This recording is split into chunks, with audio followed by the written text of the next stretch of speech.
The golden fields of new stretched for thousands of miles under twin suns. It was harvest time, and the colony was alive with celebration. Children ran through the tall crops, laughing and chasing each other. Families gathered around long tables filled with food. Music played from every corner of the settlement. Governor stood on her balcony and watched her people celebrate. She had worked for 20 years to build this colony into something beautiful. 3,200,000 people now called new home. They had left Earth seeking a fresh start, and they had found it here, in the 442 system, far from the problems of the old world. "Governor, the harvest reports are excellent," her assistant said, handing her a tablet. "Best yields in 15 years. Smiled, "Tell the farmers they have done well. Tonight we celebrate, tomorrow we work again." Far away, aboard the flagship Indomitable, Admiral Park reviewed routine reports. His fleet of 30 warships patrolled the frontier of human space. It was quiet duty, boring even. He preferred it that way. War was something humanity had left behind centuries ago. His daughter, Lieutenant Park, entered his office without knocking. Their relationship was difficult. She believed he cared more about his duty than his family. Perhaps she was right. "Father, we received a supply request from New," she said coldly. "Standard delivery, nothing urgent." "Approved," he said without looking up. "Your aunt sends her regards, by the way. She wants you to visit during the Harvest Festival." His expression softened slightly. Her aunt, the Admiral's sister, had always been kind to her. "Maybe next year." "You always say that." She left without another word, sighed and returned to his reports. He would call his sister tomorrow. There was always tomorrow. On New, the celebration continued into the evening. Governor danced with her husband under the light of both moons. Children caught fireflies that glowed purple instead of yellow. Old men told stories of Earth, a planet most of them had never seen. It was a perfect night. Then the sky changed. It started as a shimmer like heat rising from hot ground. Then the shimmer became a tear, and through that tear came ships, dozens of them, then hundreds. They were black and angular, covered in symbols that no human could read. They blocked out the stars. Governor stopped dancing.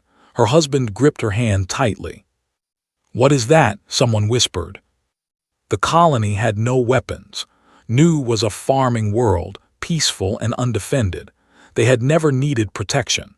Humanity had found no hostile species in 3 centuries of space travel. That changed in an instant. The alien ships opened fire without warning. There was no communication, no demand, no chance to surrender.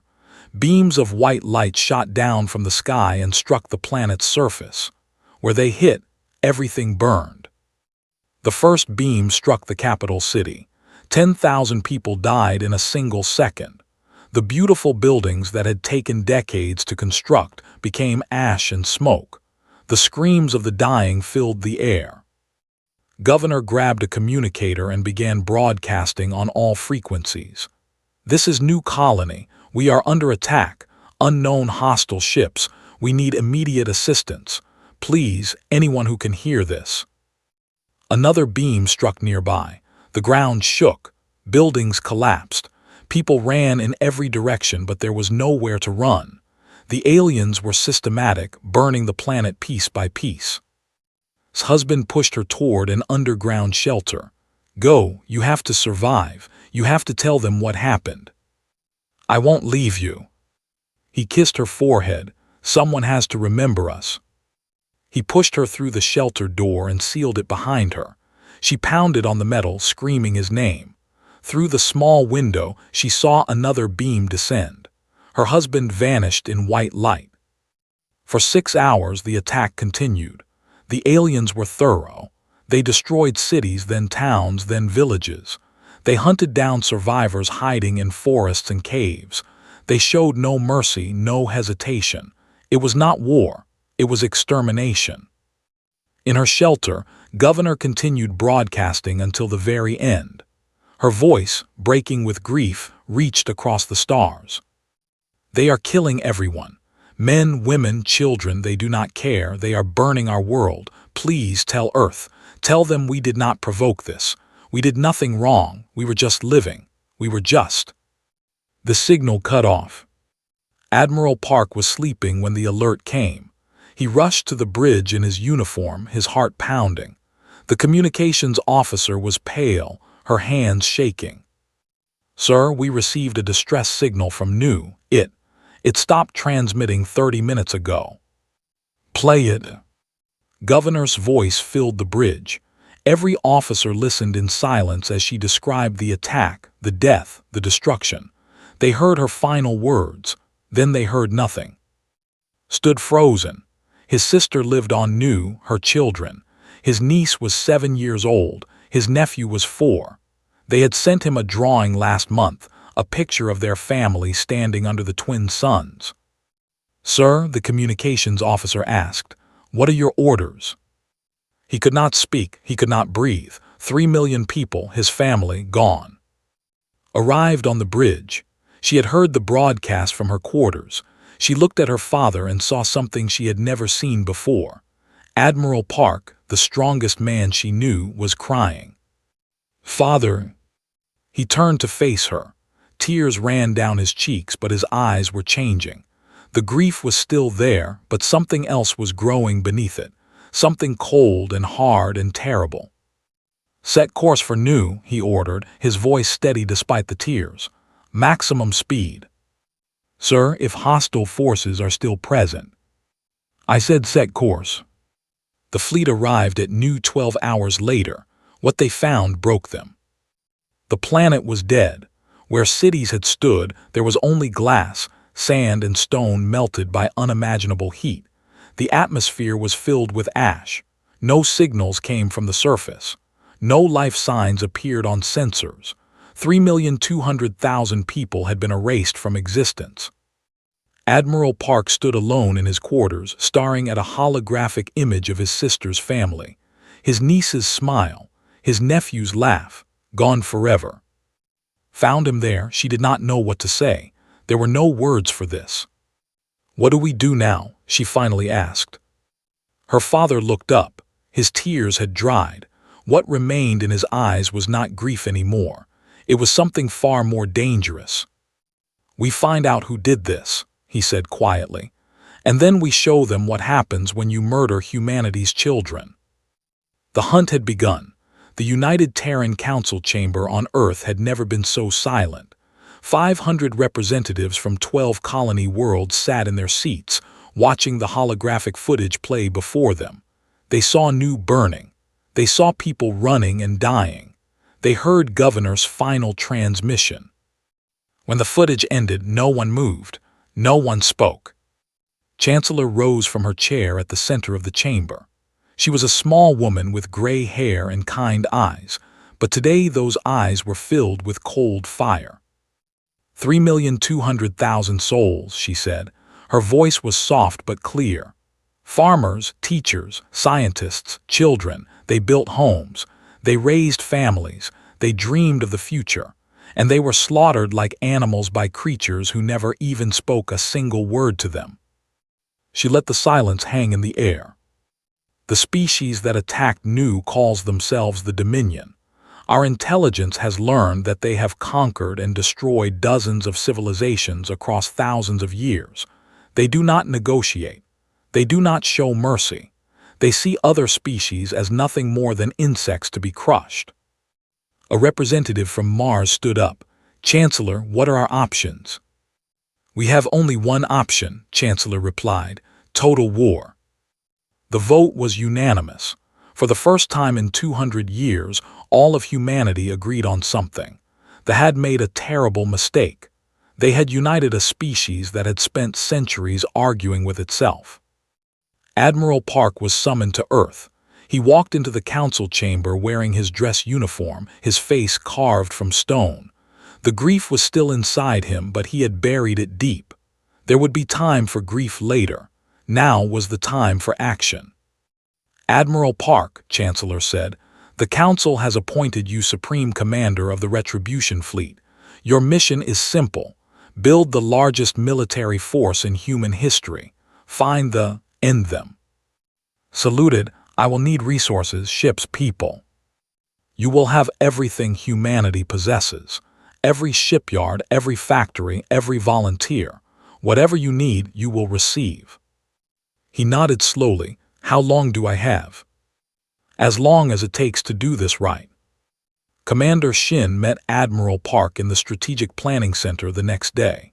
She was young for her rank, only 34 years old, but she had graduated first in her class from the Mars Defense Academy. She was considered the finest tactical mind in the fleet. She was also grieving. Her younger brother had been a teacher on Nu. He had taught children how to grow crops in alien soil. He had been kind and gentle and full of hope. Now he was ash. Admiral, she said, saluting, I have been assigned as your strategic advisor. I know who you are, Commander Shin. I read your papers on fleet combat tactics. Impressive work. Thank you, sir. You lost someone on Nu. She hesitated. My brother, he was a teacher. My sister and her children, said quietly. We have that in common. They stood in silence for a moment, two people bound by the same terrible loss. How many ships can we build? Finally asked. Pulled up projections on the holographic display. Numbers and charts filled the air. If we convert every civilian shipyard to military production, conscript every cargo vessel capable of carrying weapons, and accelerate construction at maximum capacity. She paused, checking her calculations.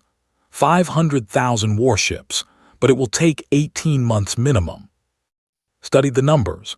500,000 ships, the largest fleet ever assembled by any species in known history. They came to Nu with 200 ships, he said. 200 ships killed 3 million people. Yes, sir. We will answer with 500,000. When we are finished, there will be no doubt about what happens to those who harm humanity. Intelligence officer No worked day and night to understand the enemy. He was a quiet man with thick glasses and a brilliant mind. He had never fired a weapon in his life, but his work would prove more valuable than 1,000 soldiers. His team captured fragments of communications from the new attack. The language was complex, but with enough data they broke the code. What they learned made them sick. Sir, reported to Admiral Park, we know why they attacked us. Tell me. They believe that only species who develop faster-than-light travel independently deserve to exist. Humanity acquired warp technology through scientific exchange with the traders 3 centuries ago. In eyes, this makes us unworthy. Unworthy, repeated the word like poison in his mouth. They see us as primitive, inferior. They attacked Nu because they considered it a waste removal. They plan to exterminate all human colonies, claim our worlds, and harvest our resources. Admiral Park was quiet for a long moment. When he spoke, his voice was ice. They thought us primitive, they thought us weak, they believed we would die quietly. He looked at, they were wrong. Across human space, the call went out. Volunteers flooded recruitment centers. Factories that built farming equipment now produced missiles. Universities that studied stars now designed weapons. Scientists who dreamed of peace now planned for war. On Mars, workers labored 20 hours a day building dreadnoughts, massive warships 2 kilometers long, bristling with weapons capable of cracking planets. On Luna, engineers modified civilian transports into troop carriers, each one capable of holding 10,000 soldiers. On Earth, children too young to fight raised funds and wrote letters to soldiers they would never meet. Old veterans who had never seen real combat trained new recruits. Humanity had awakened, and it was angry. Commander Shin presented the final fleet composition to Admiral Park after 14 months of preparation. 400 dreadnoughts, 2,000 heavy cruisers, 10,000 destroyers, 50,000 frigates, 100,000 fighters. The remainder are support vessels, troop transports, and converted civilian ships. Crew. 15 million volunteers. Every one of them knows they might not come home. None of them care. Admiral Park studied the display. 500,000 points of light, each one representing a ship, each ship representing hundreds or thousands of people willing to die for humanity. "In 4 months we launch," he said.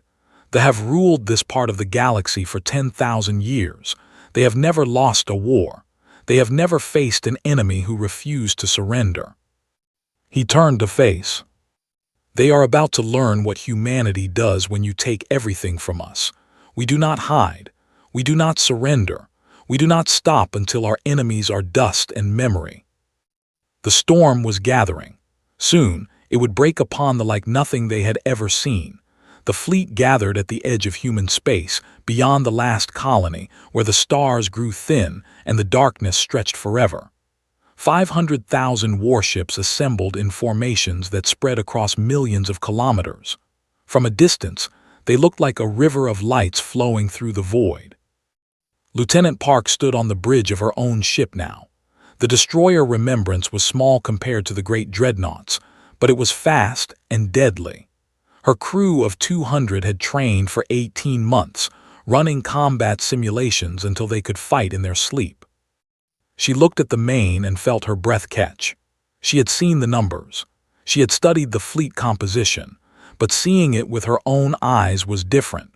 Hundreds of thousands of ships, all pointed in the same direction, all carrying people who had chosen to risk everything for humanity. Her communications officer spoke up. "Captain, we are receiving a fleet-wide broadcast from the Indomitable. Admiral Park is addressing all ships." "Put it on speakers." Her father's voice filled the bridge. She had not spoken to him privately in months. They had both been too busy preparing for this moment. But she recognized the weight in his words, the grief that had transformed into something harder than steel. 18 months ago, the Dominion murdered 3 million of our people on Nu. They expected us to cower. They expected us to hide in our remaining colonies and pray they would show mercy. They expected us to accept our extinction. A pause. Imagined her father standing on his own bridge, surrounded by officers who would follow him into hell. They were wrong. We are not a species that surrenders. When our ancestors faced extinction on Earth, they survived. When plagues swept across our world, we found cures. When our sun threatened to die, we reached for the stars. Humanity does not quit. Humanity does not give up. Humanity fights. Felt tears forming in her eyes. Around her, her crew stood at attention, hanging on every word. Today, we begin the longest journey any human fleet has ever undertaken. 4 months of travel through empty space. 4 months to sharpen our blades and prepare our hearts. And at the end of that journey, we will we will face their fleet, and we will teach them a lesson they will never forget. Some of us will not return. That is the truth of war. But those who fall will die knowing they fought for something greater than themselves. They will die knowing they protected humanity's future. They will die as heroes. For Nu, for the 3 million souls who deserve to live, for humanity. The channel closed. For a moment, silence filled the bridge of the Remembrance. Then's weapons officer, a young man named Minu, spoke quietly. "Captain, I was born on Nu. My parents sent me to military academy when I was 16. They stayed behind to run our family farm." His voice cracked slightly.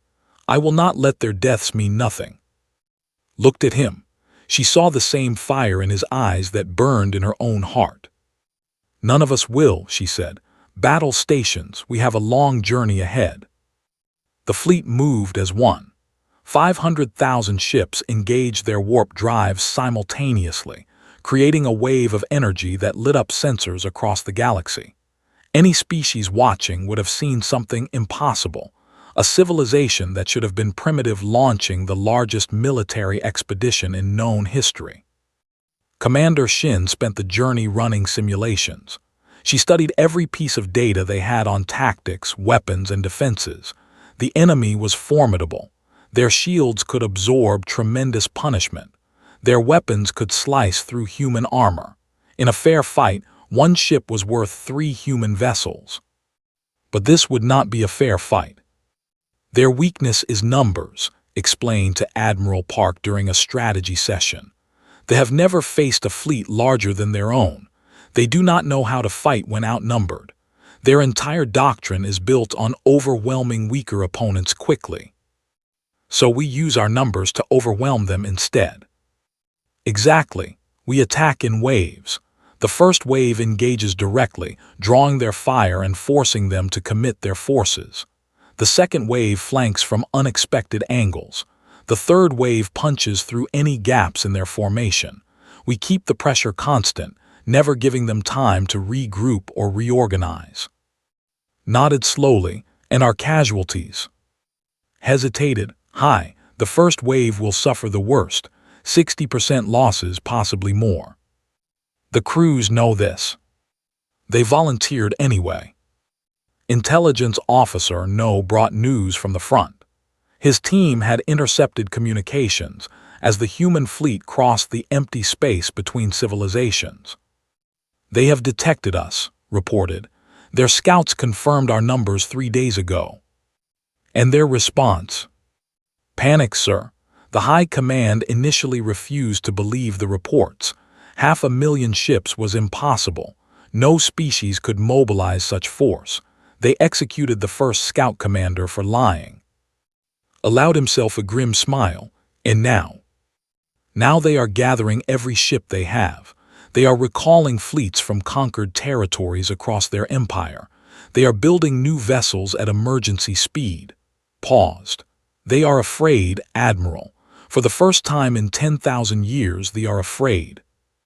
Good, let them fear.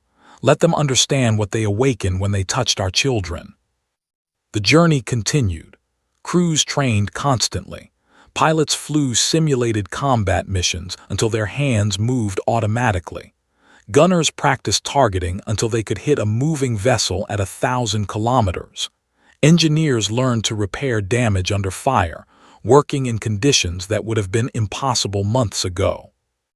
But they also found moments of peace. Soldiers wrote letters to families they might never see again.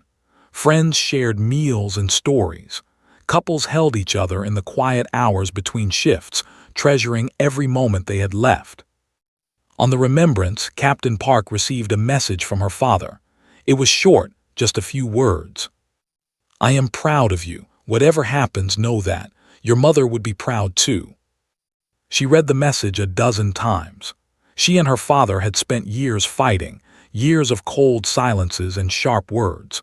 But here, at the edge of extinction, those old wounds seemed small. She wrote back, I understand now. I understand why duty matters. I understand why you are the way you are. I am proud to fight beside you, Father. On the final day of the journey, Admiral Park called his senior officers together for a last briefing.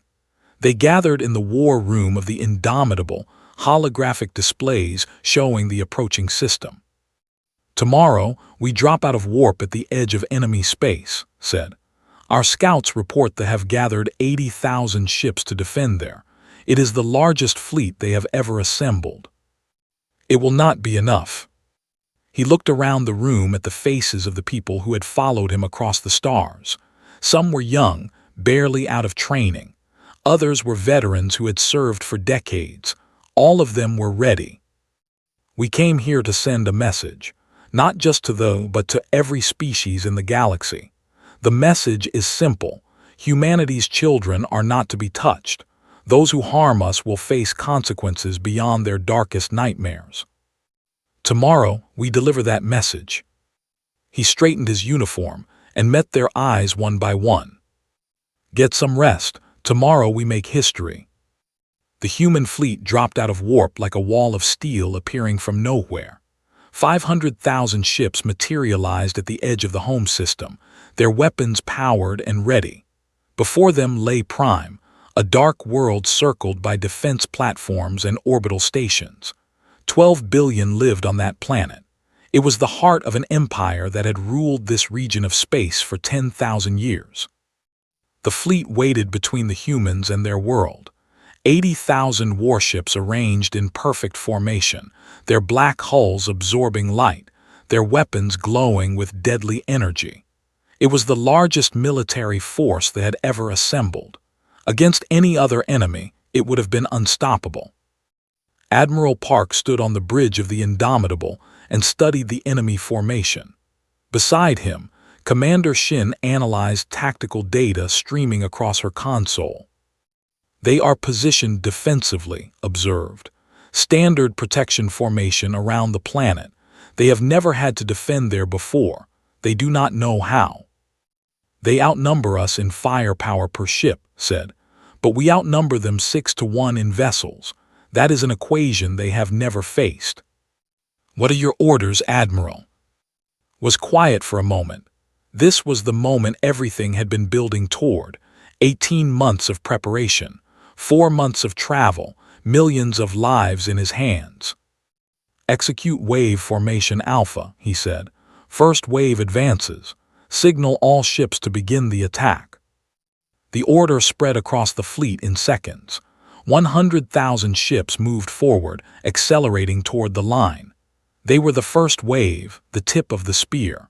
Their job was to engage the enemy directly, to draw fire and force them to commit their forces. The crews of the first wave knew the odds. 60% casualties were expected. Some ships would not survive the first minutes of contact, but not a single vessel hesitated. They had volunteered for this position. They wanted to be first. Captain Park commanded her destroyer squadron from the bridge of the Remembrance. Her ship was part of the second wave, positioned to flank from above the battle plane. She watched the first wave advance and felt her heart pound. All ships hold position, she ordered. We move on the Admiral's signal, not before. The distance between the fleets closed rapidly. 1 million kilometers, 500,000, 100,000. They opened fire first.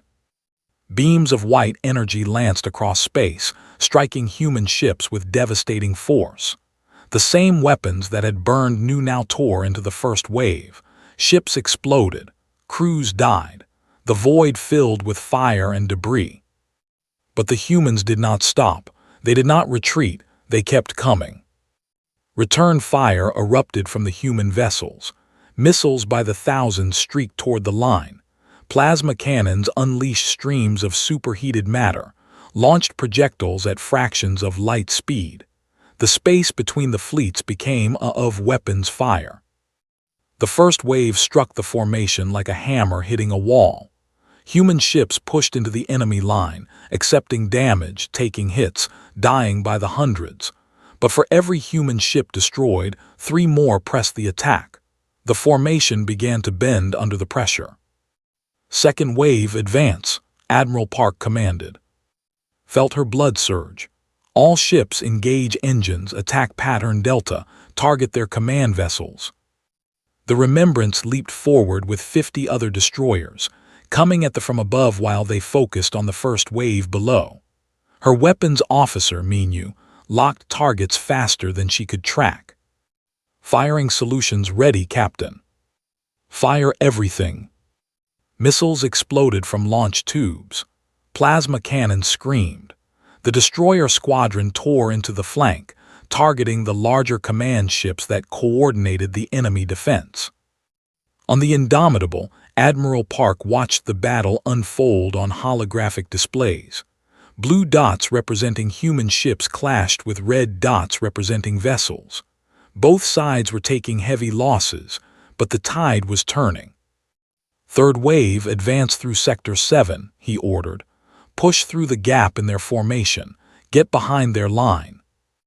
Another 100,000 ships surged forward, exploiting the holes created by the first 2 waves.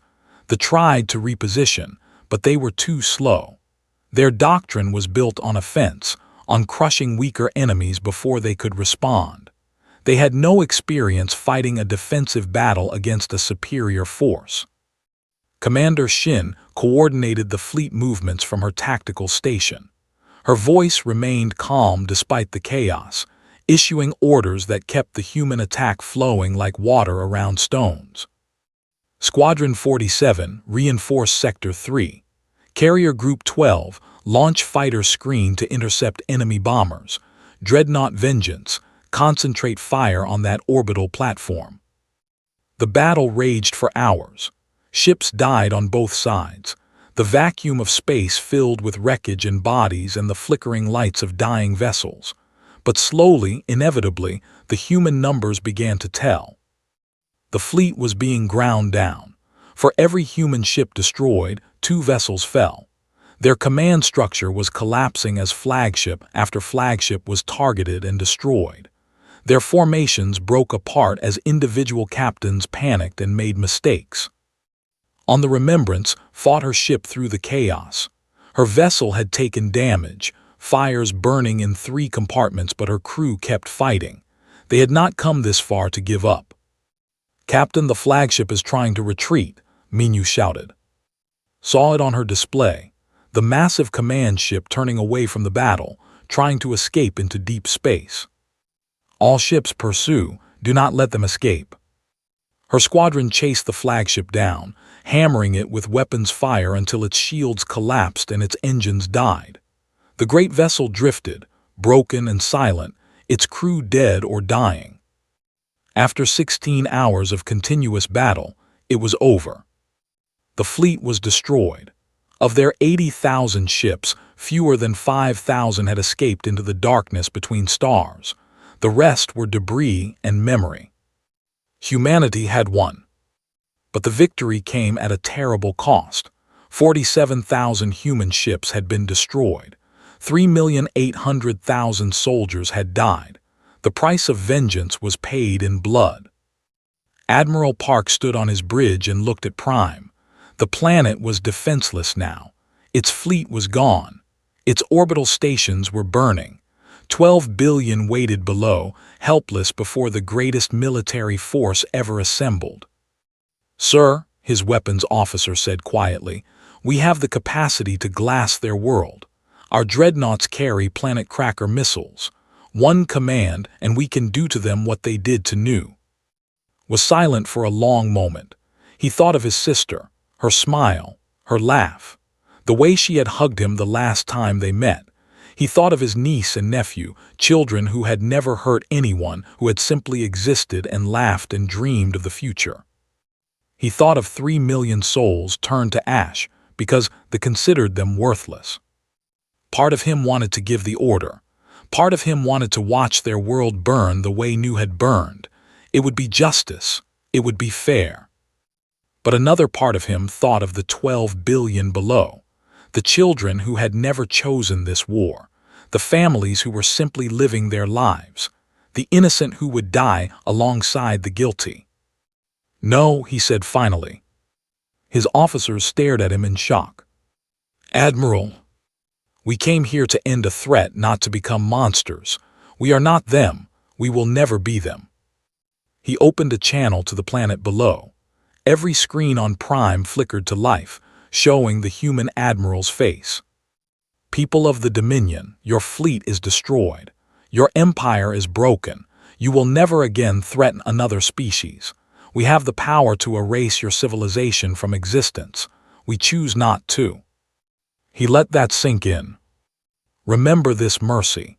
Remember that humanity had every right to destroy you and chose otherwise. Let this be your lesson. Let this be your shame. And let this be your second chance. He closed the channel and turned to his crew. "Signal the fleet. The battle is over. We are going home." War did not end at the Battle of Prime. For 3 more years, human forces spread across former territory, dismantling the empire that had terrorized the galaxy for. They destroyed military bases and weapons factories. They freed species that had been enslaved for generations. They made certain they would never again have the power to threaten anyone. But they kept their word. They did not exterminate they did not commit genocide. In a universe where the strong had always crushed the weak, humanity chose a different path. Admiral Park led the campaign until his body could no longer keep up with his will. The stress of command, the weight of millions of lives, the grief he had carried since Nu, it all took its toll. 2 years after the Great Battle, his heart gave out during a routine briefing. He died quietly, surrounded by his officers, with his daughter holding his hand. Captain Park had rushed to the Indomitable when she heard the news.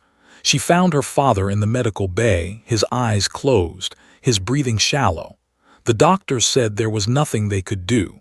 His heart had simply worn out. "Father," she whispered, taking his hand, "I am here." His eyes opened slowly. He looked at her and smiled weakly. "My brave girl. You need to rest. You need to get stronger." He shook his head slightly. "We both know that is not going to happen, and that is all right.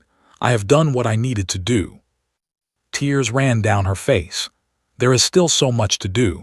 The war is not over. The fleet needs you. The fleet has you now, and you are ready." He squeezed her hand with what little strength remained. "I was not a good father. I chose duty over family too many times, but I want you to know that I loved you, every day, even when I did not show it." "I know, Father, I know. Your mother would be so proud of the woman you have become, so proud." His eyes closed, his grip loosened, and Admiral Park, the man who had led humanity's greatest military campaign, was gone. His funeral was the largest in human history. Billions watched across 12 worlds as his body was laid to rest beside a memorial for Nu. The memorial was a simple wall of black stone, stretching for kilometers, covered with the names of 3,200,000 victims. Every name was carved by hand. Every name was remembered. Captain spoke at the ceremony. She wore her dress uniform, the same one her father had worn when he accepted command of the Retribution fleet. "My father taught me that strength without mercy is savagery," she said, her voice carrying across the silent crowd. "But he also taught me that mercy without strength is death. We needed both. We needed the strength to fight back against those who destroyed our people, and we needed the mercy to know when to stop." She paused, looking at the wall of names behind her. "He showed humanity how to be warriors, and then he showed us how to be human again. That is his legacy. That is what we must carry forward." The war ended 1 year later. The last military outpost surrendered. The empire that had ruled through fear for 10,000 years was finished. Chancellor stood before the United Terran Council and proposed something that would have seemed impossible just 5 years earlier. "We have destroyed an empire," she said. "We have freed dozens of species from slavery, and now we face a choice. Do we become the new masters? Do we rule through fear as the did, or do we build something better?" The answer was the Galactic Compact, an alliance of free species, bound not by conquest but by choice. Humanity would lead this alliance, but not as conquerors. They would lead as examples. Commander Shin became the first human ambassador to the freed worlds. She had proven herself as a warrior. Now she proved herself as a peacemaker. She spent years building trust between species who had been enemies for centuries, showing them that cooperation was possible. "We cannot change the past," she told a gathering of alien leaders. "We cannot bring back those who were lost, but we can build a future where no one has to fear extinction simply for existing. That is what humanity offers, not conquest, not domination, partnership." Intelligence Officer No wrote a book about the war. He called it The Reckoning. It became required reading across human space, a reminder of what had been lost and what had been preserved. The book did not glorify war.